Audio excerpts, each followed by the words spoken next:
Hello, and welcome back to the Skift Travel Podcast. I'm Skift's editor-in-chief, Sarah Kopit, joined, as always, by Skift's head of research, Seth Borko. Hey, Seth. Hey, everybody. Hey, Sarah. So with the 33rd Olympiad, aka the Olympics, set to kick off in Paris in just about a week, we're going to be doing a bit of a mini-series for the next few episodes focused on the Games. This week, we're starting off in style, interviewing Ben Smith, CEO of Air France KLM, an official partner with the Paris Olympics. And Ben has some serious aviation bona fides. If you don't already know who he is, it's a really sterling resume. He started his career in Canada in the early 1990s, eventually rising to become president and chief operating officer of Air Canada in 2014, before being named the first non-French CEO of Air France KLM in 2018. And that is a very big deal indeed. He's really thrived as Air France KLM CEO, helping to navigate everything from labor disputes to COVID-19. Air France KLM reported record profits in 2023 under his watch. And just as an aside, I can confirm that Ben is a dyed-in-the-wool aviation nerd. In the spirit of living the Skift brand, I was actually waiting to board a flight almost immediately after we recorded this podcast at LaGuardia Airport. And, Ben actually asked me, he's like, "Where are you?" He put on his glasses and he was looking at the renovated terminal at LaGuardia Airport. So, this man is genuinely interested in all things aviation. And it was really amazing to speak with him. I know you enjoyed it. I loved it. There's so much going on with Air France to get ready for what will be a really awesome event. He let us in on some of the preparations for the Games, why Air France KLM found it so important to be the official partner of the Olympics, even though there's going to be some opportunity costs associated with the Games coming to Paris, maybe a little less revenue than initially forecast. It's still going to be a very big deal and a very successful event. So in a nutshell, Air France KLM and Ben Smith is very big on the Games and the exposure that will come from being such a prominent sponsor. We also got the opportunity to talk about a bunch of other stuff, not just the Olympics, but what it's like to be the CEO of a major airline in 2024. And there's a lot going on and a lot to talk about. One of my other favorite topics besides the Olympics was about sustainability, which is a huge growing topic in aviation. He talked about the need for there to really be a level playing field so that all airlines can implement sustainable aviation, in a level and fair way. And talked about, the difficulties with, connecting from planes onto trains, that great keyword for aviation nerds or transit nerds, intermodal. That's a tough one, but means getting your bags checked from an airplane to a train. Lots of really fun stuff to talk about with the really interesting CEO. Talked a little about first class, Sarah, right? That was a fun one. We did. That was a fun one. So here's our interview with Ben Smith. I hope you guys enjoy. So is Paris home for you? It is now for about 6 years now. Yeah. So are you looking forward to the Olympics? Yes, it'll be my third Olympics where I've been involved in some way, shape, or form. But this will be, I think, very unique and special because we are a partner. We're an official partner, and we've been preparing for this for a long time. And there's a lot of unique things that the city has got planned for these games. So hopefully, if the weather holds up, all the plans should be able to come into motion, and it should be great. Are you going to any of the events? Yes. Well, so I'm definitely going to the opening ceremonies, which are going to be held on the River Seine. Yep. And each country that's participating will have their own float, I believe. And they'll float down the Seine, and we'll get to watch. We obviously don't know these countries. Is that how they're going to come in? Yes. So you'll have. That's amazing. I didn't know that. Yes. So you'll have. There'll be seating all along the Seine and in different over the bridges as well. So all the bridges will be closed. So traffic will be horrific, but at least you have the chance to the opportunity to actually sit and see it. But so it gives a huge, like it gives. It's going to go. I don't know how many miles, but I think it can. I don't know how many thousands of people, but I think quite a few people will have the opportunity to watch this. Now, from what I understand, it's going to be amazing on TV as well because you can you're not static in one spot. Where if you're on TV, I guess the cameras can go up and down, and who knows how they're going to do it. I love the Olympics. I'm really excited. I'm so excited to watch from the comfort of my Brooklyn living room. Um, so so one of the coolest things that I have read about the Olympics and how France is hosting is that the surfing competition is actually going to be in French Polynesia. So I'm curious if you're anticipating a run on seats to Tahiti, and is that actually a profitable route for you guys? Well, it is a profitable route in normal times. Yep. Uh, it's the well, it's a one stop. We fly it over Los Angeles, Yeah. Mhm. and then France has been flying to Tahiti for decades, so it's not a new route. So during normal times, it's okay. I think whenever you host an Olympic Games, there's a lot of directionality. So for the home carrier, it's not necessarily a good thing from a revenue perspective for quality of revenue. So we're not expecting this to be a banner summer from a revenue perspective because of the Olympics. I think volumes are okay, but business people are avoiding Paris, as you can imagine. And also, hotels have really increased their pricing, so the city is expensive. So people were avoiding it a bit, at the beginning of, I guess, the booking season. But Tahiti, Yeah. I think that's really cool. If somebody has the opportunity to go all the way down there, I've never been to Tahiti, but it's on my list. Yeah, You've right. got to Yeah. fly it, Ben. If you operate an airline with a route there, next time you're in LA, you just it's an easy one stop, right? Well, I mean, we fly to a lot of unique places. So there's a lot of places that I'd like to visit. That's one of them. But it's not number one. I think there's a few that I'd like to go to first, and I won't share the name, but there's one in particular I'd like to go to first. We need Come this on. scoop, Ben. Yeah. This is Yeah. No, no, it's This just is no, no, it's because it's a city I can't even pronounce. It's in Africa, so I thought, okay, you know what? If I can't pronounce the city, I've got to go. that that Ben honestly is part of what I love about the Olympics and the Olympics parade. I love seeing all the flags, and Sarah is true to the form of this interview in an airport right now. That's like one of my favorite things at an airport is seeing the departure boards and all the planes and all that stuff, and thinking about all the different places you can go. Sarah, where are you? That airport looks awesome with those I windows. I am in I'm at LaGuardia Airport, the new LaGuardia Airport. I mean, LaGuardia was an absolute, I mean, it was true. It was an absolute embarrassment before, and they rebuilt it. And like from the ashes of COVID, I'm in the Delta Terminal C in LaGuardia Airport. It's amazing. It's so cool. Yeah, that is amazing. That is really Yeah. amazing. Yeah. That dates. I mean, that was you I remember know. that was what I shouldn't say this, but Yeah. you're too young, but that used to be the Eastern Airlines shuttle terminal, and and then it evolved over time, and then there was Northwest and Delta built a terminal next door, and then U.S. Air was there, and then it all connected, and then Delta took it over. Now they've renovated it; it looks beautiful. Yeah. $8 billion at work, huh? So there you go. Well, look back on the topic of Olympics, and we were kind of talking about that. Like you said it's not going to be a great summer because of the Olympics. I think you put out an official statement. You're going to lose something like 175, maybe $200 million this summer because of that one-way traffic and that deterrent effect of the Olympics. But you're an official partner. Like why sponsor an event that's going to hurt your business? Well, we're we're going. What we announced was revenues will be lower than expected, so Yeah. we're not anticipating a loss Sorry. summer. So we're just Opportunity cost of expecting revenue is revenues what I to meant to come say in more lower specifically, right? Like than lower than you typical. would have expected, right?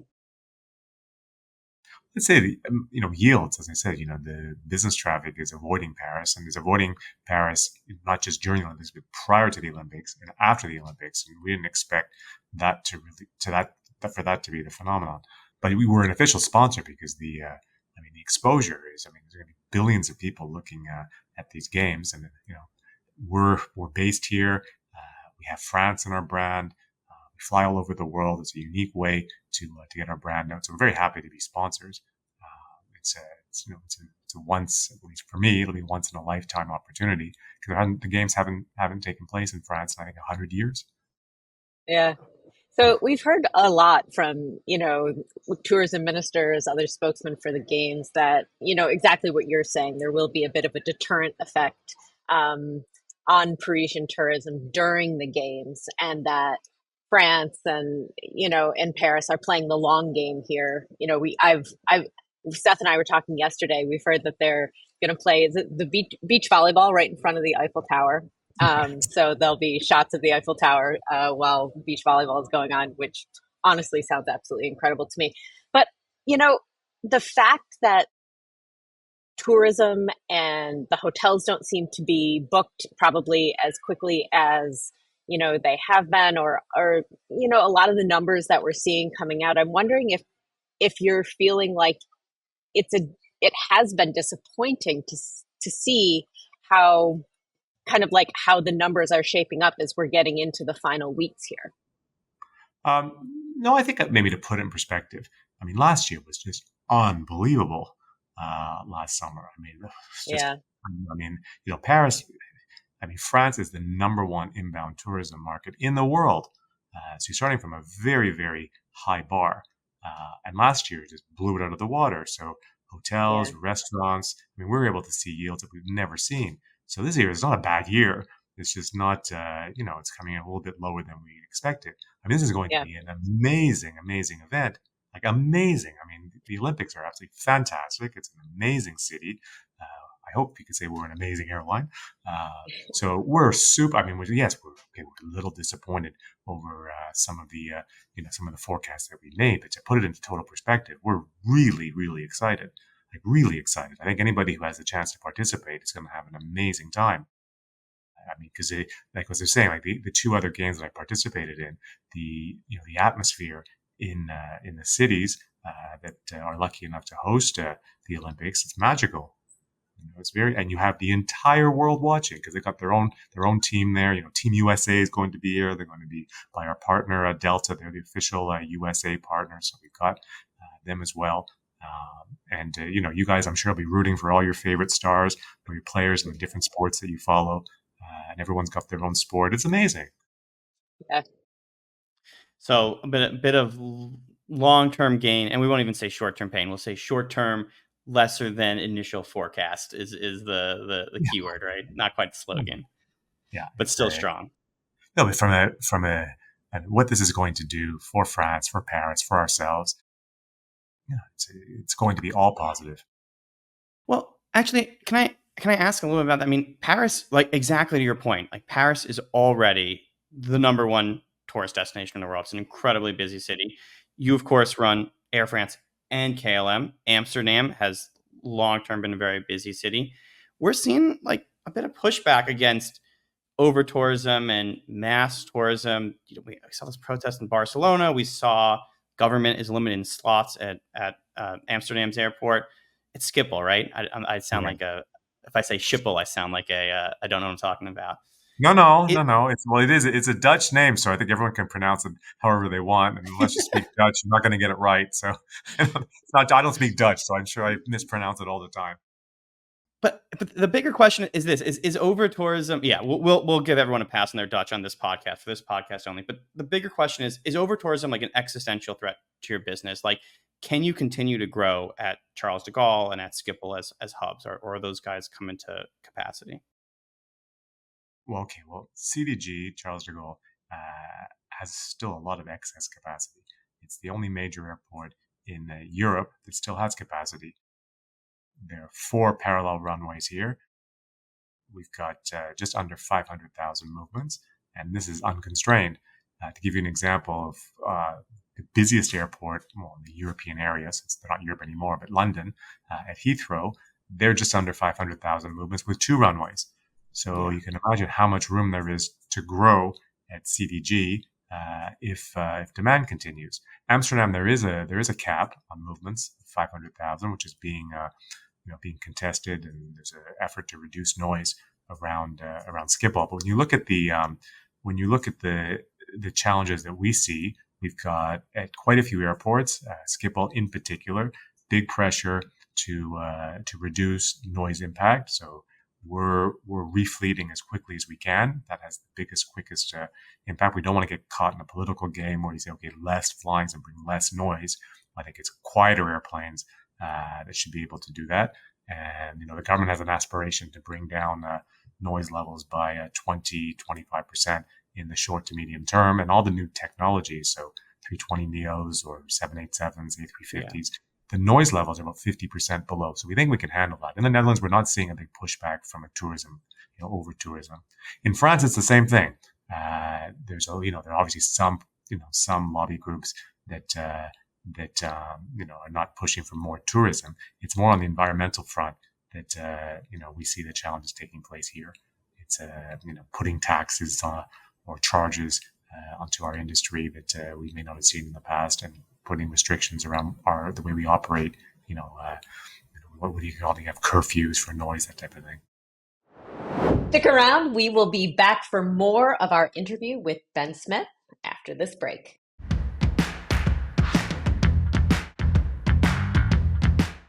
I wanted to switch gears a little bit and talk about sustainability and SAF specifically.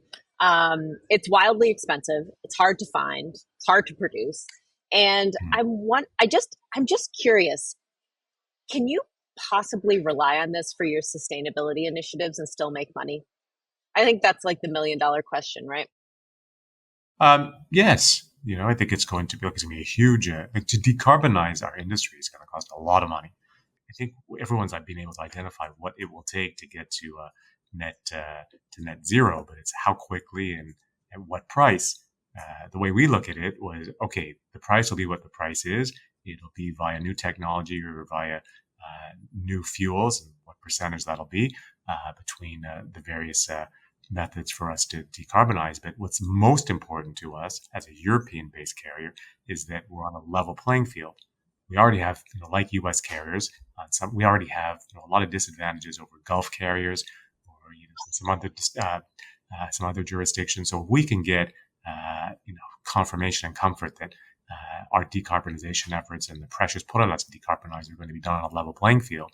Okay, so the market across the world will have to absorb. Will that impact demand in some way, shape, or form? I think if it gets more costly, yes. But there's still, I think global aviation and the global market, global industry it's there to stay. I know it's there to stay, and you'll have to maintain links. So for us, it's just how fast we can get there. Level playing field is important for us, and to instead of tags, to incentivize us to decarbonize, incentivize us to be able to buy new airplanes that are quieter and less polluting. And I know a big piece of the decarbonization is also, to an extent, substituting flights on short haul routes. And I know you've changed your short haul network in France quite a bit to rely on trains. I mean, could you maybe talk to us a little bit about that? I think you have a partnership with SNCF, but would you ever, this is a crazy question. Would you ever buy a train company and build out a train part of Air France, or? Well, first of all, France is a pioneer in high-speed rail. Mm-hmm. Yeah, it's a big company, and it's a government-owned company, so I don't think that's in the cards. But there is a SNCF station at CDG Airport. It's already there with the tracks, and we already have high-speed trains going through the airport. So the infrastructure in France is way ahead of many other countries. So you can get to Marseille in 3 hours. You can get to Lyon in less than 2, to Lille, to Bordeaux, and eventually to Toulouse. And these are the major metropolitan areas in France. Our ability to connect, if not the majority of France, into CDG via train into CDG is going to happen. Already we can do quite a few of these routes. We have Brussels to CDG as well. We've canceled all of our flights from Brussels to CDG. So I think when you look at European airports and airlines that are using intermodality with the trains as a way to connect the hub, I think we're ahead of many of all airlines. So yes, I think we will deepen our partnership with SNCF. I think where we need to do a better job is connecting baggage to make sure customers don't have to, it's not cumbersome, the security processes or, immigration and that type of thing that we have to work on, so that when you're getting on a flight or a train, let's say in Marseille, that you could connect as if you're on a flight. That would be ideal. What would be really ideal is if you could, clear security in Marseille, check your bag in, and not have to see it. That would be ideal. I think we can get there, but when? So that would be fantastic if we could do that. Like it's not that complicated. You gotta you Sound, gotta get sounds pretty complicated, actually. well. Like if there's a will, there's a way. Yeah. That's true. So let's talk a little bit about consolidation. It's been a big topic, and I'm just curious, like just between friends here, who are you going to buy next? Who are you buying? So we have to make more money. That's the Yeah, question. You can't buy anything without more money. Without money, well, look, the U.S., as you know, is 90% of the market is in the hands of four players. In yeah, Europe, that's not the case. So there's three big groups that have multiple brands. We have three brands. IAG has five, and Lufthansa has five, coming on six with ITA, with former Alitalia. We've bought a stake in SAS, which gives us the exclusive right to buy the majority share in 2 years. So that would be a fourth brand for us. There are four independent carriers, four or five independent carriers that are, not big carriers left in Europe. They could be of interest under the right circumstances. But as far as the medium haul, these are low cost carriers that are doing quite well. So, would those models work inside a group like ours? To be seen. As far as consolidation goes in Europe, I think there are some small carriers that could join up with one of the three groups. But there are no British Airways that are independent, or Lufthansa's or other Air France's, and we have the biggest inbound market, and we have the best transfer hub in Amsterdam. So we're in a good spot. And when you look at the size of Air France, KLM, our international ASMs, or ASKs as they call them here, we're one of the biggest carriers, the biggest groups. We have more long haul airplanes than, let's say, American Airlines. Air France KLM, 175 long haul airplanes. It's a big fleet. So, I mean, you're obviously you can't tell us. I mean, unless you change your mind in the next 10 minutes, who you're going to buy right here, right now. But like, if we were going to play like a dating game, right? We're going to have Tinder. We're going to swipe left. We're going to swipe right. Like, what do you look for? But what do you look for in a partner? You've said you have a lot of long haul, so you're probably looking more medium haul, more short haul. Are you looking for? You wouldn't be looking to fill like a transatlantic haul. Would you be looking for low cost? Would you be looking for full service? Would you be looking for brand recognition, or I don't know? How would you think about you how what kind of airline you'd want to buy? Look, I think we don't want to merge or buy anything or an airline Okay. just for the sake of scale. For us, it's got to help us improve our margins. That means by having, are there enough synergies that could be created through a merger or a buy? That's what drives the Hmm. main decision. And then strategically, how do we make sure we stay relevant and we don't get marginalized? So maybe in the short term, it may not be accretive, but you say, okay, in 3, 5, 6 years, if your major competitors are much bigger and they're able to buy airplanes at lower rates because they buy more airplanes when they go into to try to sign corporate deals because their networks are more diverse, will that put us in a more difficult position? You have all that to consider. So you say, okay, if there's an airline that you want another network carrier, let's say as an example, say, okay, do they have a concentration in a geography that you're not number one? And if you secured that geography as part of your or access to that geography as part of your portfolio of routes, that could be very interesting. Like what price and how hard would it be to integrate? With their customers, they fit into the marketing programs that you have. Such your loyalty plan. Does that align?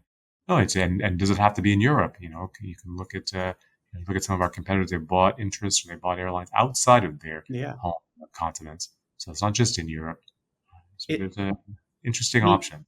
you talk about looking for like markets that you like, and not to get too networky or marketing-y, but like, I mean, SAS. Like, are you saying like Northern Europe would be an interest in geography for you? Clearly, that's where you've got that ownership Well, stake there. Northern Europe was interesting because we already have a very strong position there through KLM. KLM is in many cases the best link to the world via Amsterdam for a lot of secondary cities in the Nordics. Same thing with within the UK. Many UK small cities, their only way to link to long haul is via Amsterdam. They don't have a flight in many of these cities to Heathrow. So we've been able to, at KLM, penetrate a lot of these secondary cities throughout Europe, and that's what drives the KLM model. What was nice about SAS is they've got point of sale strengths in a massive way in some of these bigger markets, secondary markets, where there may be choice.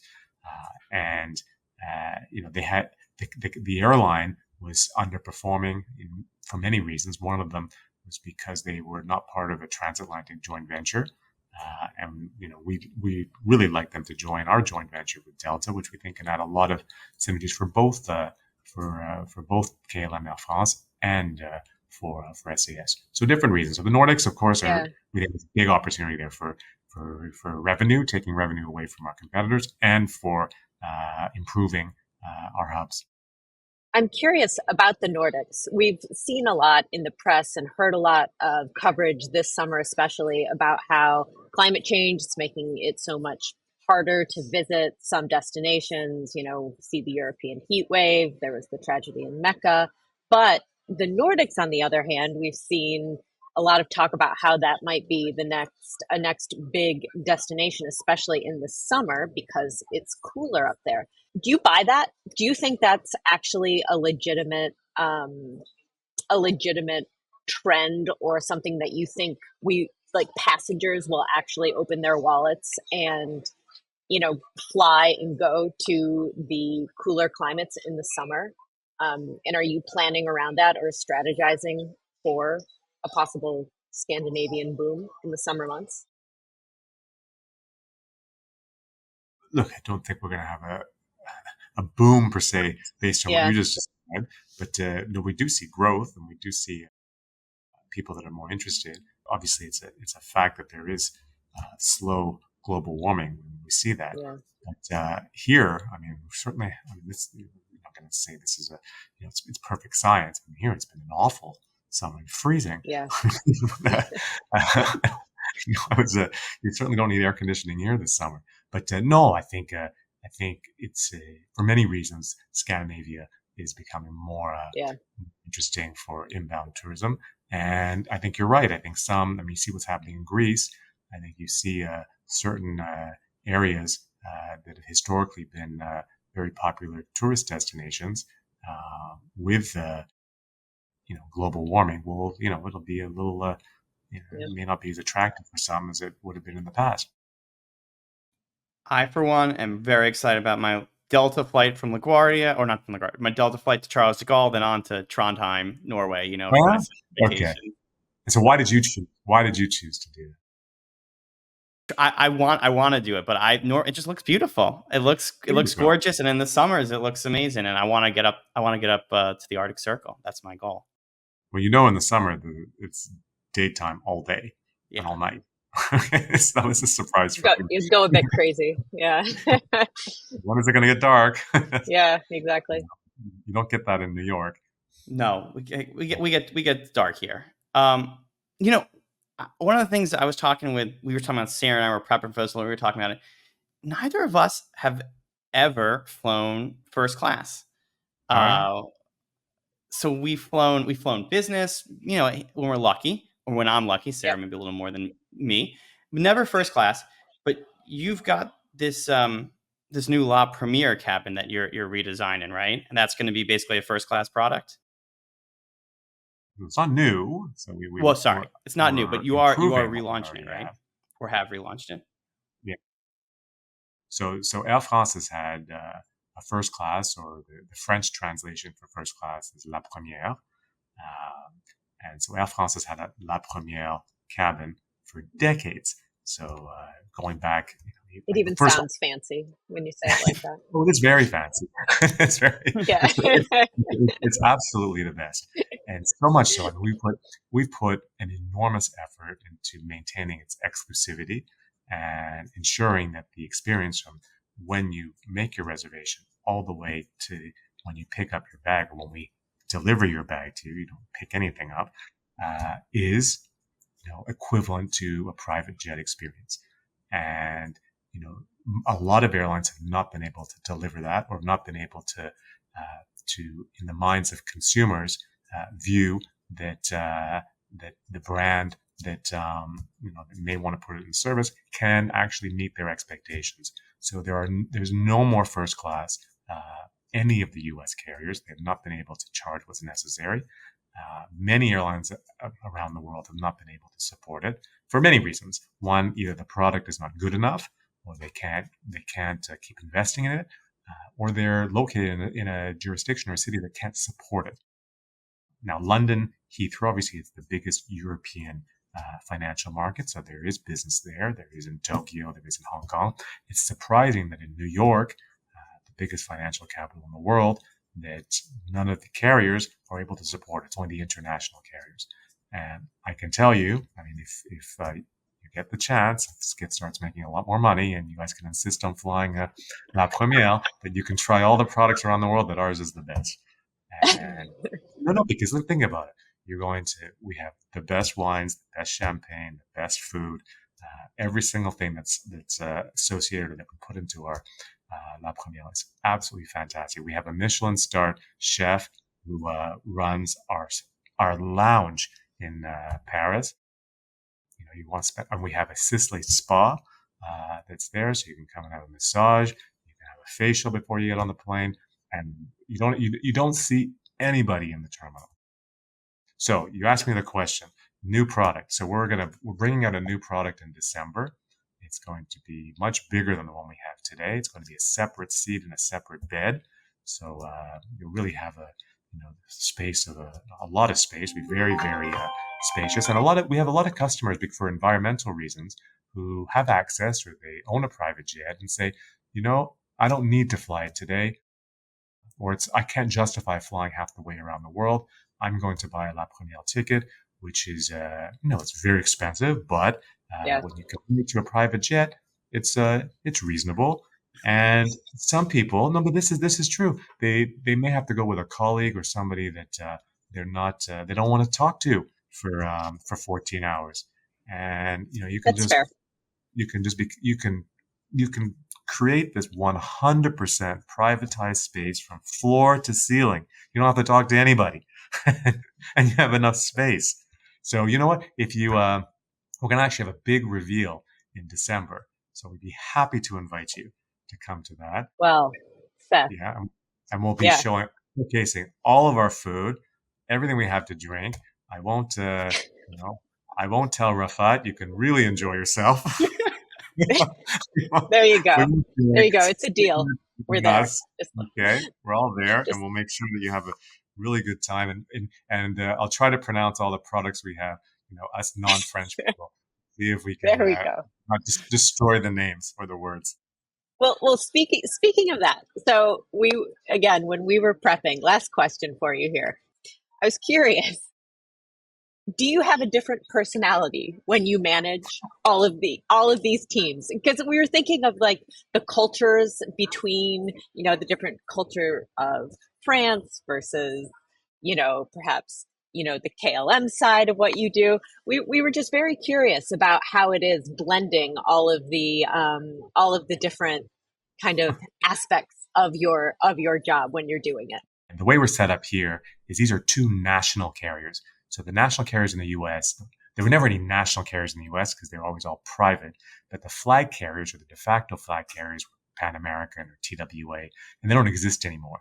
But when you have these two national carriers like Air France or KLM, there's a lot of emotion, amongst the the individual citizens of both countries. So you have that as when you've got these flagship carriers that stand for many of the attributes and cultural aspects of a country. So to answer your question, you have that to deal with. So it's a bit overwhelming, and sometimes it's good. In France, I would say that the bulk of French citizens love Air France.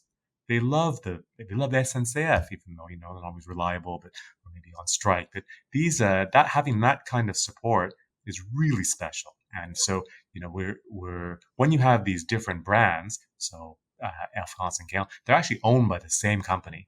So sometimes people like to think, oh, no, we still have, we're still a separate company. We are proud Dutch or we're proud French or this. They're owned by the same holding company or group that lets these brands totally, sprout and progress and really shine on their own. So from a consumer perspective, they should come across as, independent companies, but from a financial perspective, they are part of one group. Whereas in the US, Yeah. when there's a merge, one of the brands disappears and the two brands are put together.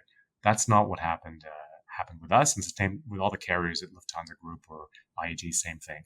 So as a dumb Canadian who understands North America, we're, even though Canada's not the same as the US, but at least we have a lot of similarities. I went to the US 12 times a year, 15 times a year. Felt very comfortable. It was easy. We spoke the same language. Come over here, and it was just very different, very, very different, very fun, a bit of an adventure. Yeah. But I'd say what here in France, the biggest I'd say shock was the union environment. Yeah. Labor laws that are very different to North America, and you have ideologies all the way from communist, anarchists, all the way over to right-wing supremacist almost, and you say everything in between. So you have to sort of go back to school and try to understand each ideology to manage the business. But it's an adventure. You guys it's an adventure. When you come over for our reveal, maybe we can introduce you to some of the characters that I work with. We would love that. Well, Ben, thank you so much for joining us today. This was fantastic. And have a great Olympics. Okay. Yeah. Thanks a lot. Have a great day. Have a good one, Ben. Bye. Thank you. Bye. And that's a wrap on our interview with Ben Smith. Thank you so much for joining us. Next week, we'll be transitioning from planes to hotels as we talk with Accor about what the Olympics means for hotel stays in Paris, Europe, and beyond. And don't forget to send us any questions you may have to podcasts@skift.com. Seth and I love to hear from you. Thanks, everybody, for listening, and we will hear from you and see you next week. Thank you for listening to the Skift Travel Podcast. Wherever you're listening, please make sure to subscribe. If you like what you're hearing, rate us 5 stars or leave us a positive review. It really helps get the word out about us, our podcast, and make sure that we can still continue to bring it to you free of charge every week. If you're watching on YouTube, be sure to like and subscribe. And don't forget to hit that notification bell as well. That way you'll know every time we have a new episode.